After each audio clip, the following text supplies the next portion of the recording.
Hi everyone, we're back. Welcome to the Dreamer's Edge podcast with... Oh, hi.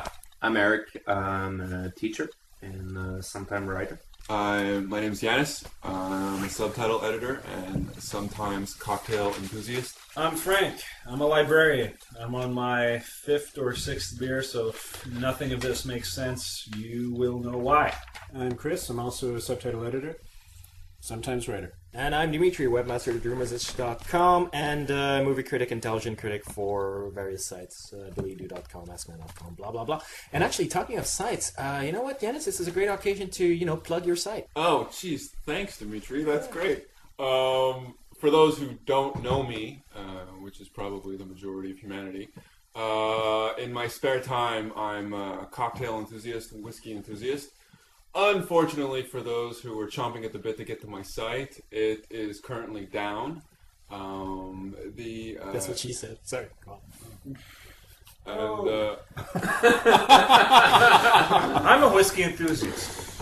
I did not know about your site. I'm listening to this. But we had a society, had our first event last year. It was a success, but due to SAQ red tape, for those who don't know what the SAQ, that's basically the government-controlled liquor board. That government always getting in the way of people living their lives. We decided to disband the society because we really can't offer anything to members that they couldn't already achieve themselves. Having said that, I've now embarked on my superhero career as a writer for cocktails, and you can read my pieces monthly.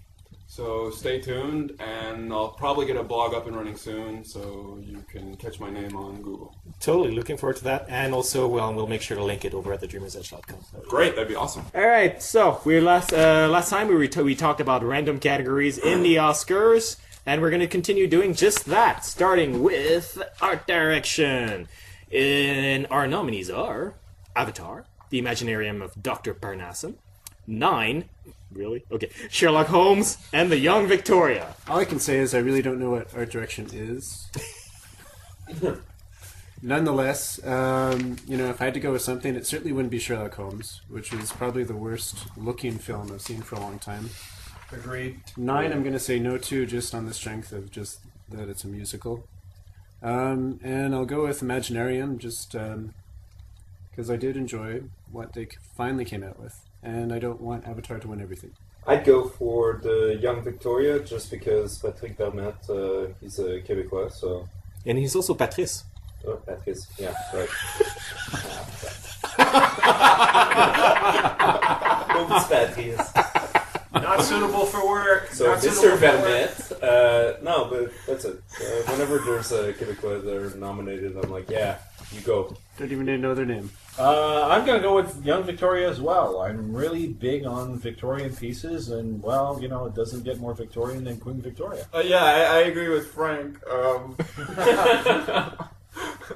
don't want Avatar to win everything, and I have a soft spot for period pieces, so Young Victoria. Moving on. Male actor in a supporting role. We have Matt Damon in Invictus. And the clip they keep showing for that is possibly the most awkward moment in the movie, I think. But anyway, Woody Harrelson in The Messenger, Christopher Plummer in The Last Station, and Stanley Tucci in The Lovely Bones, and Christopher Waltz in Inglourious Bastards. I think Christopher Plummer's going to win it just because it's been around for a long time. I mean, he's a really good actor. Well, personally, I think he should have won for, was it The Insider? Oh, yeah, he was very good. Right. It was an excellent role. Amazing. Yeah. That's a good point. But I think he's going to win. But Christoph Waltz, Inglourious Bastard, as much as I really liked him. He's amazing. Yeah, Yeah, I thought he was so creepy, at the same time so intelligent, so with zero in right on the person. Actually, interestingly enough, Inglourious Bastard, like they always talk about him, that scene where he's drinking the milk with the other guy, but the French actor that's in front of him, he was really good too. You saw all of his emotion on his face. Well, that's the thing with Tarantino movies, though. I've never seen a bad performance in a Tarantino movie. It's very true. He controls his actors really well. Yeah. I think I'm just going to jump in there too, because I think Christoph Waltz will win it. And I think he deserves it. I don't know. A lot of people have said he's done something new, and the fact that he's got all these languages and this and that. I think the idea of the effete Nazi is something we've seen before, but nonetheless, like, just his performance is just spot on. It's creepy. It's brilliant. Nonetheless, you're kind of brought along with him, and you want to be in the room with him every time he's talking. And I don't like everything Tarantino does, but he knows how to cast. And this one, I think he really nailed it. Matt Damon, I'm just going to say quickly, I don't really understand why Invictus is getting the attention it's getting. I think Matt Damon himself is actually a brilliant supporting actor.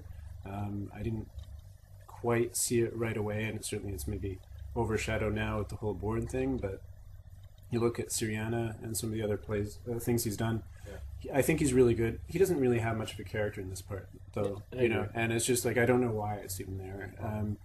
And the person who I don't think he's ever going to get another Oscar nod is Woody Harrelson. But he's actually quite good in The Messenger, and I'll give him the credit for that. But the person who's going to win it, and I'm worried that maybe Christopher Plummer is going to overshadow. But I think it'll be Christoph Waltz. I think he's the one who deserves it. I think Christopher Plummer might steal it. I'm not sure. I think Christopher Plummer was excellent, absolutely excellent in The Insider. I think he was phenomenally brilliant in Star Trek VI. No one. I mean, No, you didn't. the eye patch was bolted onto his skull. On that basis alone, he was snubbed that year, as far as I'm concerned. But I will say this: Woody Harrelson, absolutely the only Oscar nod he will ever get. I disagree with that. Go on. I don't know, man. Christoph Waltz, absolutely Inglourious Bastards. Tarantino couldn't believe himself. Like, he said, "I'm writing this role. I don't think a human actor can pull it off." And then he found Christoph Waltz, and He wanted a Maggie. He was so he was so blown away by how he was able to find an actor who was actually able to pull it off in a way that even him couldn't believe it. I will say this: if there's a sure thing, I think this is it. I think he absolutely will win the role. I agree. I'm 100% agreeing with that. It's Christoph Waltz's period. And it's well deserved. And I think one of the things that makes it so brilliant is that he didn't get caught up in the fact that his character was a Nazi. He played a sociopath, not a Nazi. And I think that's a brilliant decision that actors don't really make often when they play Nazis. The Nazi part of the character kind of overshadows everything else. Yeah. And I thought that was brilliant. Like Tom Cruise. He was in the German army. He wasn't a Nazi. Oh, well, that's what they say. Yeah, it's true that Christoph Waltz has been getting a lot of attention, and it's always refreshing to see that kind of portrayal in that specific period movie. But, Christopher Plummer, we were talking about The Insider before, that's a fabulous movie, and his role in it was we keep talking about The Insider, and no one's talked about The Last Station. Yeah. Has anyone actually seen it? I haven't seen it, but I will say this. He's getting on. I think he's going to get a call. I think he's going to get it because of his work. His seniority. His life's work, yeah. Are you trying to avoid saying that he's going to get the Oscar because he's going to croak soon? Well, he's going to get the call before the line gets disconnected. Pretty much. So. We laugh like supervillains. Did you guys notice that? I just want to say, Stanley Tucci for The Lovely Bones, I found a weird choice. If anything... I hate to say it, I haven't seen it. He plays a serial killer, doesn't he? Well, if anything, Julie and Julia is probably better. Yes. I find than in this role. Yeah, I found it a weird choice. It's almost like they needed to give something to Peter Jackson. He's like, oh, too bad, guy. $100 million movie.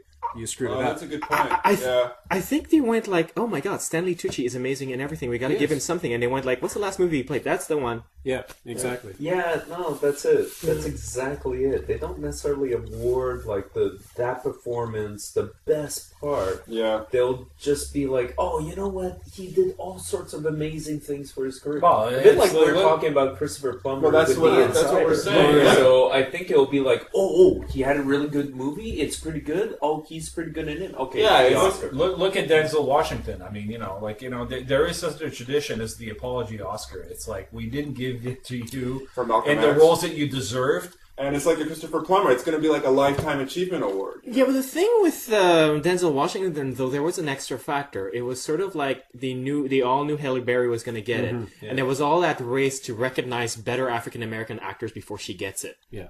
I may be the odd man out on this, but I will say about Denzel Washington's role in that film. Which one? Training Day? Training Day, thank you. Okay. The Antoine Fuqua. I was disappointed by it. I mean, I thought like The film as a whole or his role? I was disappointed by his performance in there. It was okay, but it wasn't great. See, again, I think I'm the odd man out. It was refreshing to see him in that role, in the role of a villain, because before that he's never played the villain. You know, he's played a lot of stand-up characters, leadership roles, and to see him transform himself.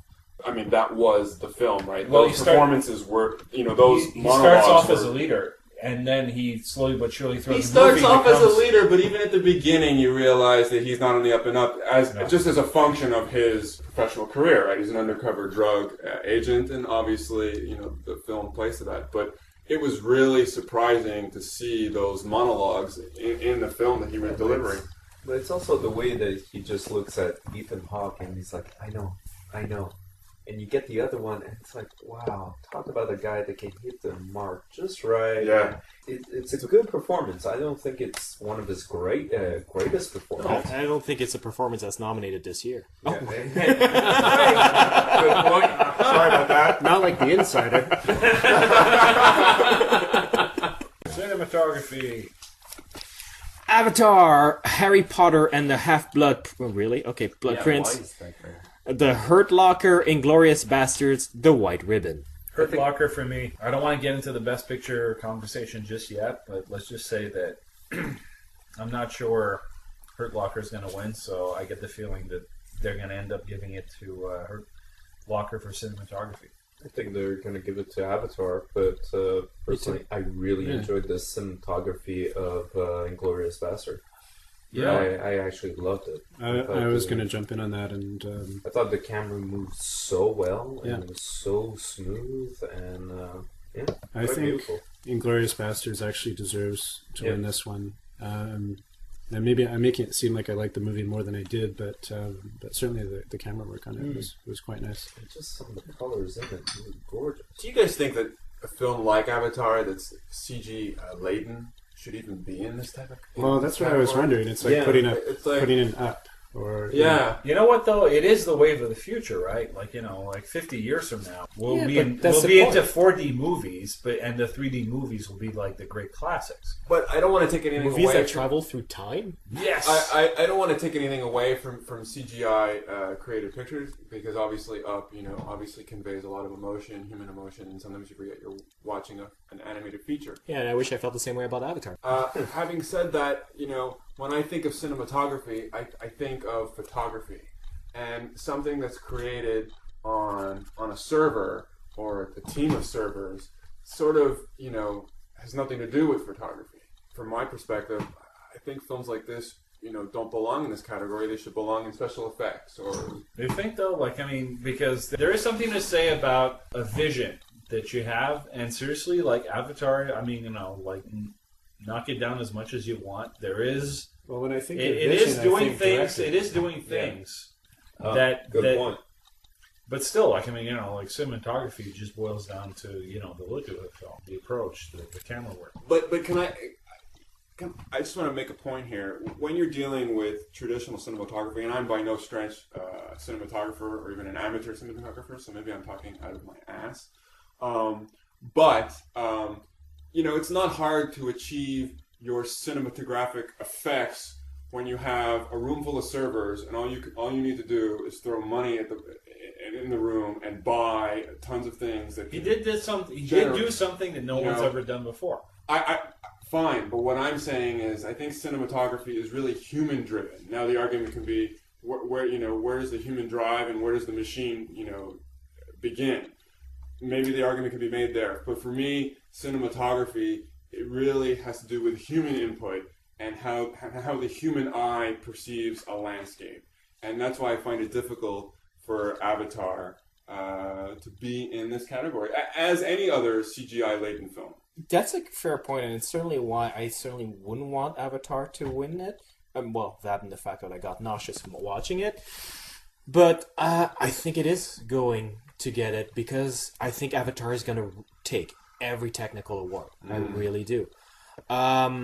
It's funny that The Hurt Locker is nominated there because I sort of hated the cinematography in The Hurt Locker. I thought, first of all, the camera kept moving like Bourne sequel style, and it drove me absolutely mad. I mean, granted, she was doing it on purpose to give a sense of gritty reality, kind of documentary style, so it's not a criticism of Catherine Bigelow's directing style and whoever did the cinematographer for it, which is Barry Ackroyd, but I sort of didn't like it. It's like pure and simple. If I had to pick a winner for myself, it wouldn't be Harry Potter and the Half-Blood Prince, because that's another movie that, like Avatar, looks like a bloody cartoon to me. I mean, we're all dumping on Avatar about it, but what is Harry Potter and the Half-Blood Prince doing there either? Jim Cameron did film, digitally, through motion capture, and it certainly isn't something like Chronicles of Riddick. No, Like, agree. Fair point. That wasn't saying- Fair point. What is wrong with you? Come on, man. You guys haven't, played Fading Suns, the role-playing game. You guys can bring up Insider. I'm going to bring up Chronicles of Riddick. I think perhaps... Avatar is a film, you know what I mean? And he did have a vision. He was able to actually, from what I understand from reading about it, he could see, as filming it, pretty much a version anyway, of maybe not the finalized version, but, he could see through the motion capture. It would be translated into a mock-up anyway of the eventual, so it wasn't just green screen or blue screen or whatever. It is a generation above, you know what I mean? So there was a certain level of physicality to the filming, is my point. Fair point. Yeah, no, it's true. I still think Glorious Bastard looked better. But. Yeah, I agree completely. And that's true. I'm still going for it, but I don't think he'll win for it. So, writing original screenplay: The Hurt Locker, Inglourious Bastards, The Messenger, A Serious Man, and Up. I guess Mark Bowl. It's kind of hard to maybe take him out of Catherine Bigelow out of this. It seems like they really worked on it pretty closely. I think now they're an item. So I don't know how much the story changed through the process. I did think it was a really good story. I enjoyed it. I think they deserve the nod. The one that I think should actually win is one that I don't think will win. It's The Messenger. I thought there was a lot of nuance to the story. It's not a big blockbuster. It's certainly not a tentpole film. But in terms of small film, it hit all the marks. I suspect The Hurt Locker has certainly really big chances, but I think they're gonna go for the surprise, and I think they're gonna finally acknowledge Tarantino's writing within Inglourious Bastard. But didn't they already acknowledge it with Pulp Fiction? Did they? Yeah, he won an Oscar. I agree with you. I think Inglourious Bastard's going to win just because everybody always talks about the Tarantino script, and you even have books that will be published of the script itself, and people will buy it and everything else. So I think... Yeah, but that's just because he's Tarantino. Yeah. But he's also a very talented writer. Yeah, I think he is. The fact that we can say Tarantino. I think, oddly enough, I think it's going to be a struggle between Inglourious Bastards and Up. I think the writing isn't just about dialogue; it's also about what isn't said sometimes. I mean, everything we see on screen is really written down on a script, and I mean, it's conveyed a certain way. But seriously, some of the most amazing movies you'll ever see will include scenes in which there's no dialogue whatsoever, but all that writing, I mean, it all comes from the script. It really does. So, I guess I actually wonder, because some of the best scenes in Inglourious Bastards, I wonder how thoroughly they were written and how much they were just kind of the camera was running. They knew what they were going to do, but nonetheless, you know what I mean? It's people playing games, it's a couple jokes and stuff like that, and was that line per line what Tarantino wrote? Because those were the best parts, whereas Up, it's animated film, everything said there is obviously scripted, I would imagine, Yeah, that's a good point. And you're right, Eric. Tarantino won Best Screenwriting for Pulp Fiction with Roger Avery. And I think, Hurt Locker was a great story. I really, really enjoyed it. But it would be interesting to see if it took it. Yeah, that's the thing. I predict Inglourious Bastard, but like you guys, I really would love Up to be acknowledged for its writing. It's such a beautiful story, and I'm really touched by it. Also, again, it's my second favorite movie of the year, so if I were just consistent. Which leads us to writing adapted screenplay. Now, that's actually the category I'll be looking forward to during the Oscar telecast. I really want to know who's going to win. And I really want to know why. District 9 is our first nominee. What is that doing there?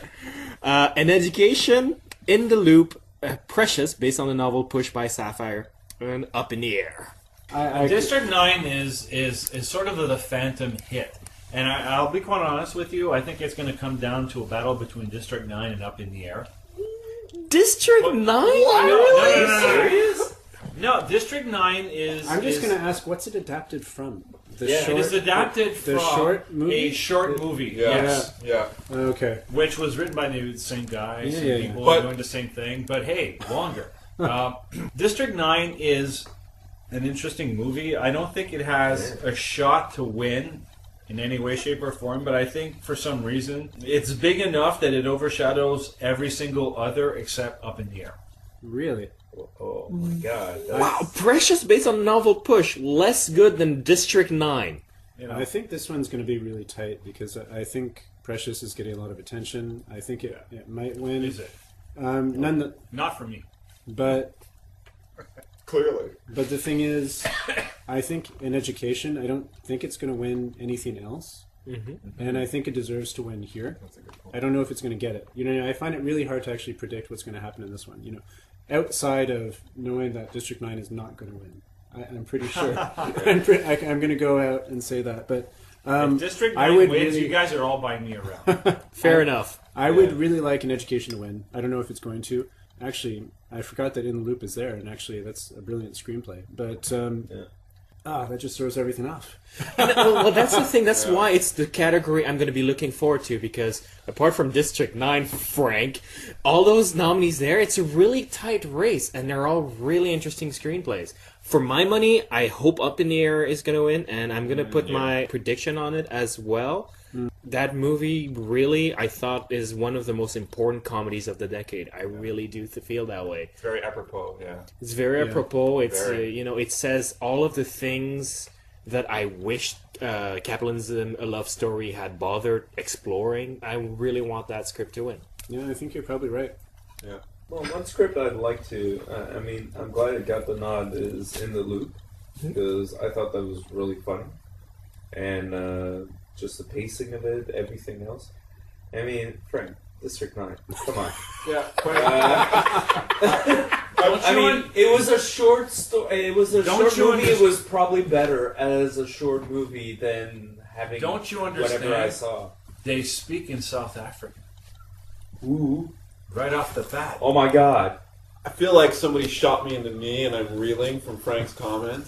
It's okay. The District 9 That happens. nomination, as much as, I was lukewarm to Avatar, to not nominate Avatar in this category and to nominate District 9 just seems a little awkward to me. As much as I, didn't find Avatar all that, the story was at least... But Avatar wasn't adapted. Well, yeah, it's adapted from Pocahontas.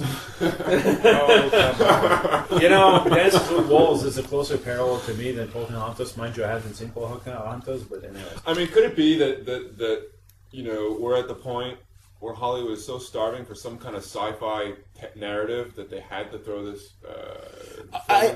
Actually, that's sorry. No, but that's my question. That's a great question, and I'm wondering suddenly if that not the District 9 here and there, because it was hugely popular in the geek community, if it's not a kind of like, we're sorry we didn't nominate Dark Knight for Best Picture.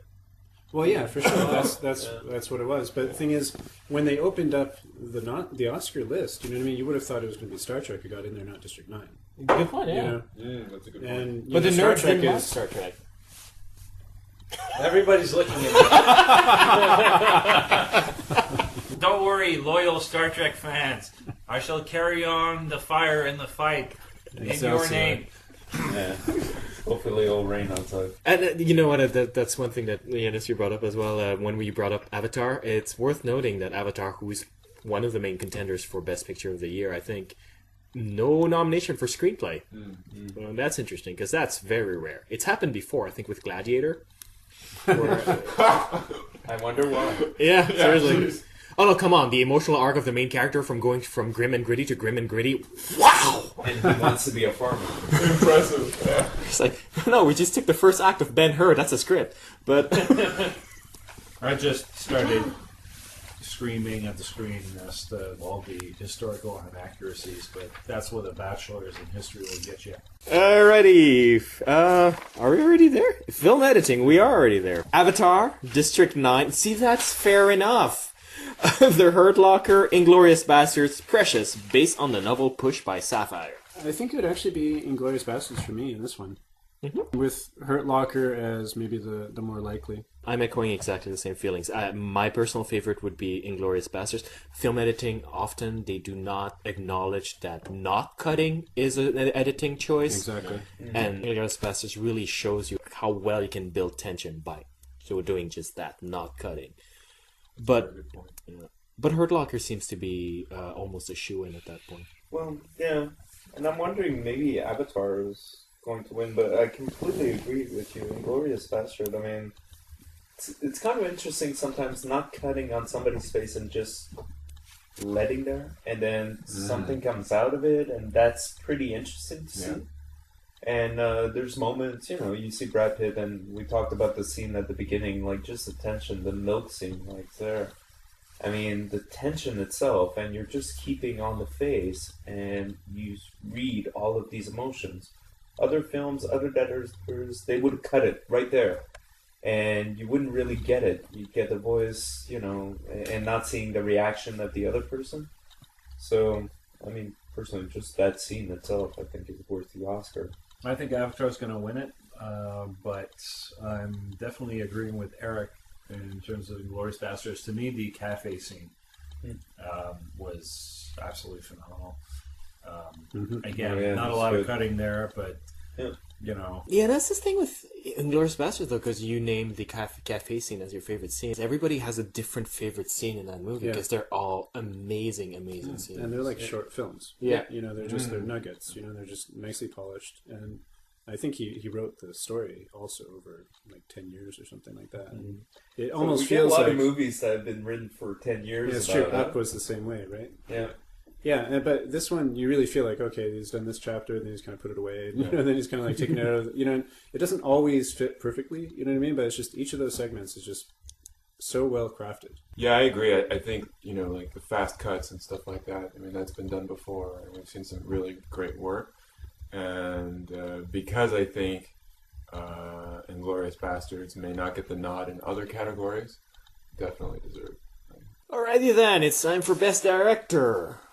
Will James Cameron for Avatar be once again King of the World? No.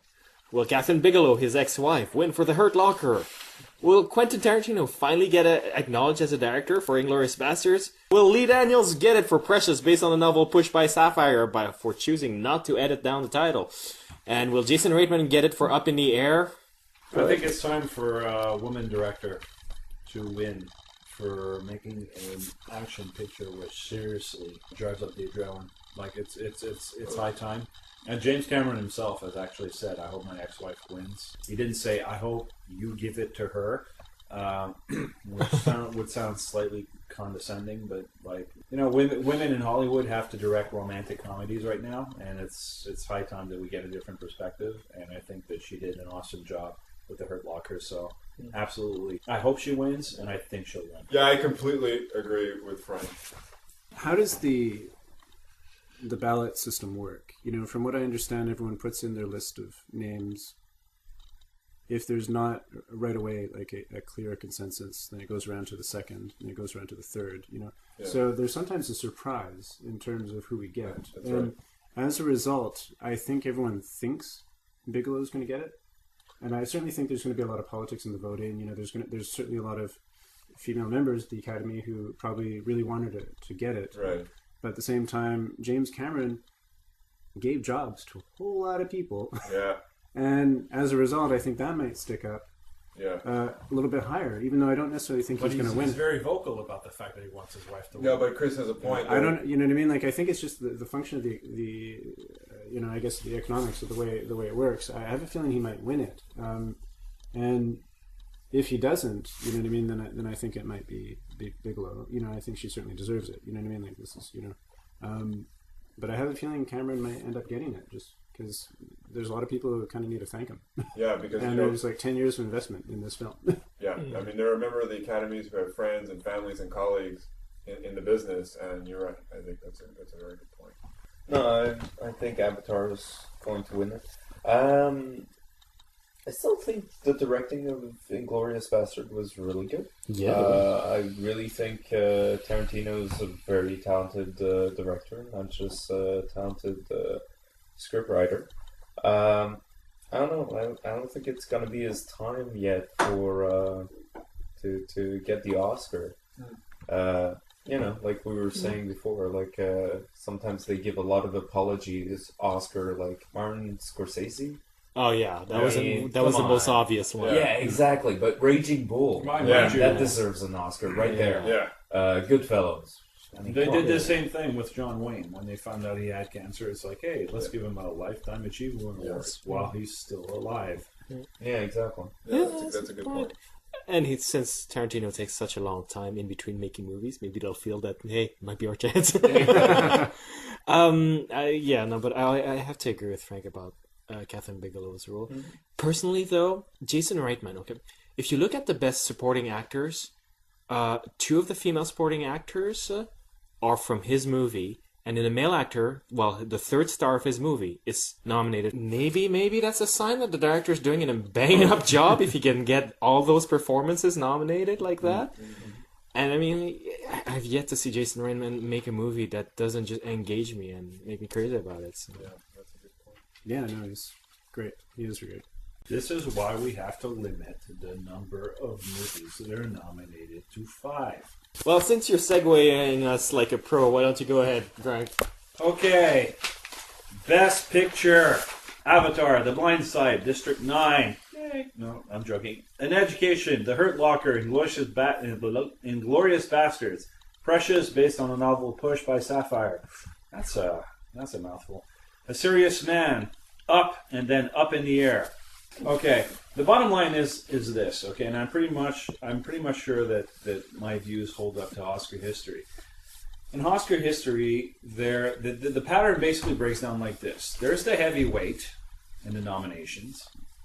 Then there's the contender who, you know, has a good shot at maybe pulling an upset. And then there's a black horse, which is number 3, which is, you know, the sort of like maybe that movie will come out and snatch a Oscar in this, you know, crazy sort of like, it happens sometime. And then there's number 4 and 5, who people sort of like, well, it was a really, really good movie and we'll nominate it, but really, does it have a chance? No, it doesn't.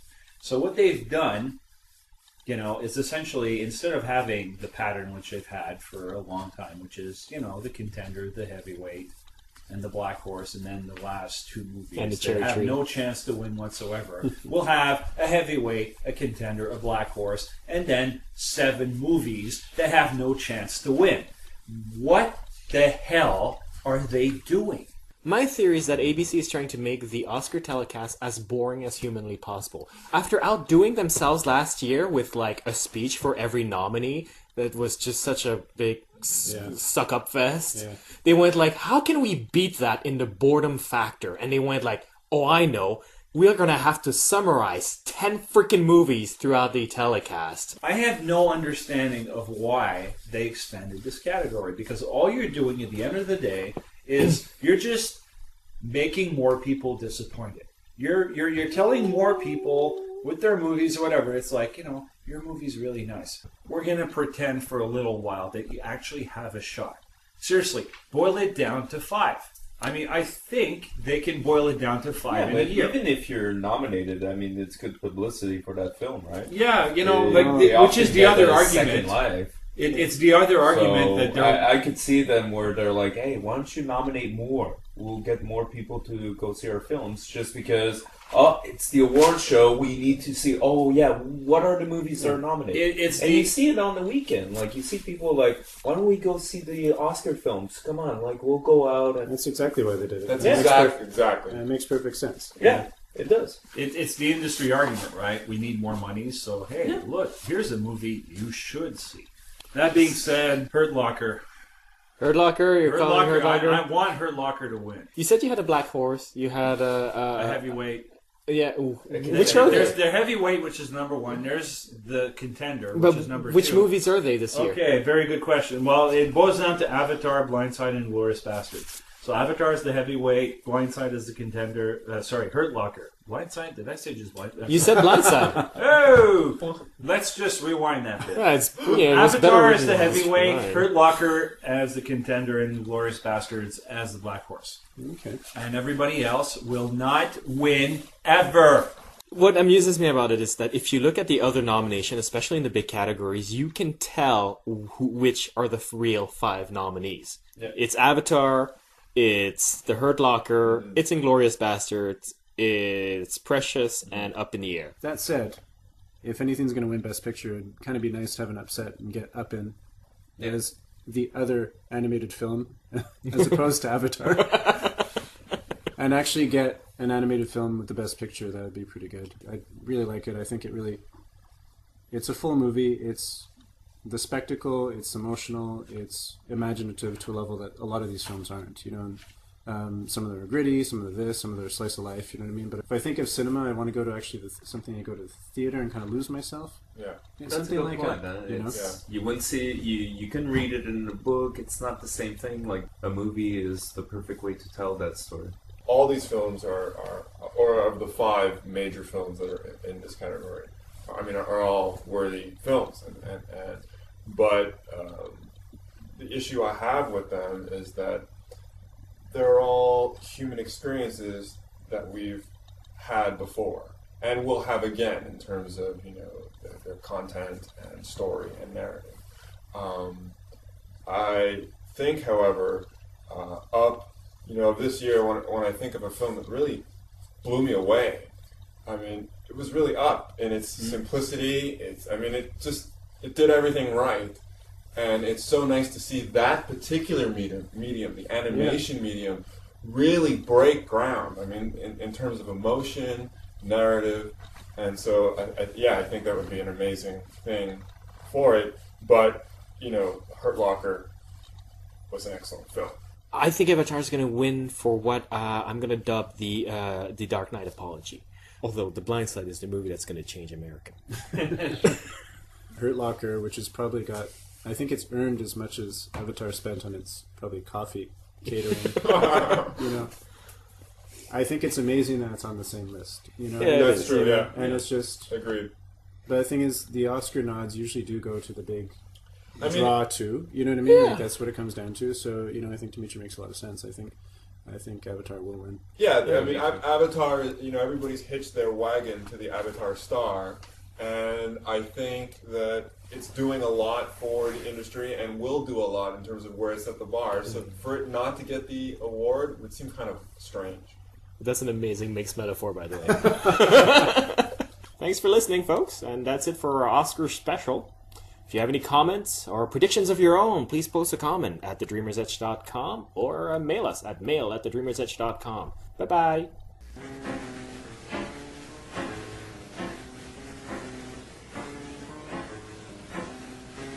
I think The Dark Knight was such a big phenomenon. All the moviegoers and the nerds are going like, "It got robbed." Yeah. You know, Slumdog Millionaire, which was a terrific film, but I didn't see it because it doesn't have a cape in Yeah, it. but what they should have really done for that movie is nominate Heath Ledger for the Joker role and give him the Oscar. Which- posthumous which Oscar, they- which they've done once before. I'm sorry, but they did it for network. Which they did. They did. He won Best Supporting Role. Okay, we'll take that last bit out. And I think he deserves it. I don't know. A lot of people have said he's done something new, and the fact that he's got all these languages and this and that. I think the idea of the effete Nazi is something we've seen before, but nonetheless, like, just his performance is just spot on. It's creepy. It's brilliant. Nonetheless, you're kind of brought along with him, and you want to be in the room with him every time he's talking. And I don't like everything Tarantino does, but he knows how to cast. And this one, I think he really nailed it. Matt Damon, I'm just going to say quickly, I don't really understand why Invictus is getting the attention it's getting. I think Matt Damon himself is actually a brilliant supporting actor.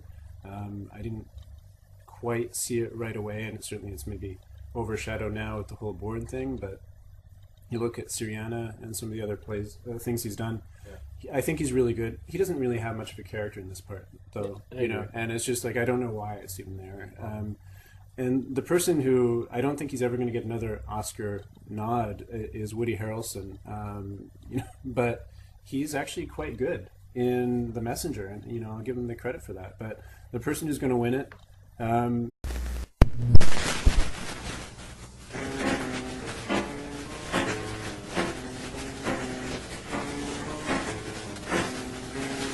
Hi everyone, we're back. Welcome to the Dreamer's Edge podcast with... Oh, hi. I'm Éric. I'm a teacher and sometime writer. My name's Yannis. I'm a subtitle editor and sometimes cocktail enthusiast. I'm Frank. I'm a librarian. I'm on my 5th or 6th beer, so if nothing of this makes sense, you will know why. I'm Chris. I'm also a subtitle editor, sometimes writer. And I'm Dimitri, webmaster at dreamersitch.com and movie critic, intelligent critic for various sites, deledo.com, askman.com, blah, blah, blah. And actually, talking of sites, you know what, Yannis, this is a great occasion to, plug your site. Oh, geez. Thanks, Dimitri. That's great. For those who don't know me, which is probably the majority of humanity, in my spare time, I'm a cocktail enthusiast and whiskey enthusiast. Unfortunately, for those who are chomping at the bit to get to my site, it is currently down. That's what she said. Sorry, go on. And I really don't know what art direction is. Nonetheless, if I had to go with something, it certainly wouldn't be Sherlock Holmes, which was probably the worst looking film I've seen for a long time. Agreed. 9, I'm going to say no to, just on the strength of just that it's a musical. And I'll go with Imaginarium, just because I did enjoy what they finally came out with, and I don't want Avatar to win everything. I'd go for the Young Victoria just because Patrick Vermette, he's a Québécois, so... And he's also Patrice. Oh, Patrice, yeah, right. Oops, Patrice. Not suitable for work. So, Not Mr. suitable for work. Vermette, no, but that's it. Whenever there's a Québécois that are nominated, I'm like, yeah, you go. Don't even know their name. I'm going to go with Young Victoria as well. I'm really big on Victorian pieces, and, it doesn't get more Victorian than Queen Victoria. yeah, I agree with Frank. I don't want Avatar to win everything, and I have a soft spot for period pieces, so Young Victoria. Moving on. Male actor in this world. We have Matt Damon in Invictus. I'm a whiskey enthusiast.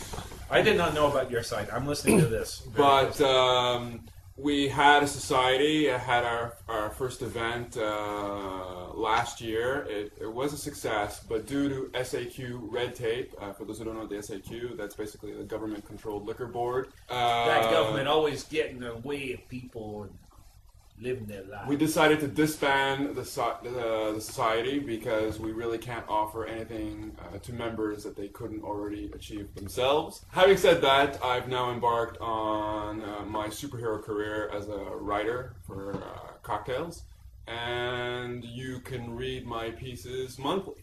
So stay tuned, and I'll probably get a blog up and running soon, so you can catch my name on Google. Totally looking forward to that, and also we'll make sure to link it over at thedreamersedge.com. Great, that'd be awesome. All right, so we last time we talked about random categories in the Oscars, and we're going to continue doing just that, starting with art direction. And our nominees are Avatar, The Imaginarium of Dr. Parnassus, 9, really? Okay, Sherlock Holmes, and The Young Victoria. All I can say is The clip they keep showing for that is possibly the most awkward moment in the movie, I think. But anyway, Woody Harrelson in The Messenger, Christopher Plummer in The Last Station, and Stanley Tucci in The Lovely Bones, and Christopher Waltz in Inglourious Bastards. I think Christopher Plummer's going to win it just because he's been around for a long time. I mean, he's a really old. good actor. Well, personally, I think Bingo. he should have won for, was it The Insider? Oh yeah, he was very good. Oh, right. it was an excellent role. Amazing. Yeah. That's a And, good but I think he's going to win. But Christoph Waltz, Inglourious Bastard, as much as I really liked him. Oh, he's amazing. Yeah, Yeah. I thought he was so creepy at the same time, so intelligent, so with zero in right on the person. Actually, interestingly enough, Inglourious Bastard, like they always talk about him, that scene where he's drinking the milk with the other guy, but the French actor that's in front of him, he was really good too. You saw all of his emotion on his face. Well, that's the thing with Tarantino movies, though. I've never seen a bad performance in a Tarantino It's movie. very true. He controls Yeah. his actors really well. Yeah. I think I'm just going to jump in there too because I think Christoph Waltz will win it.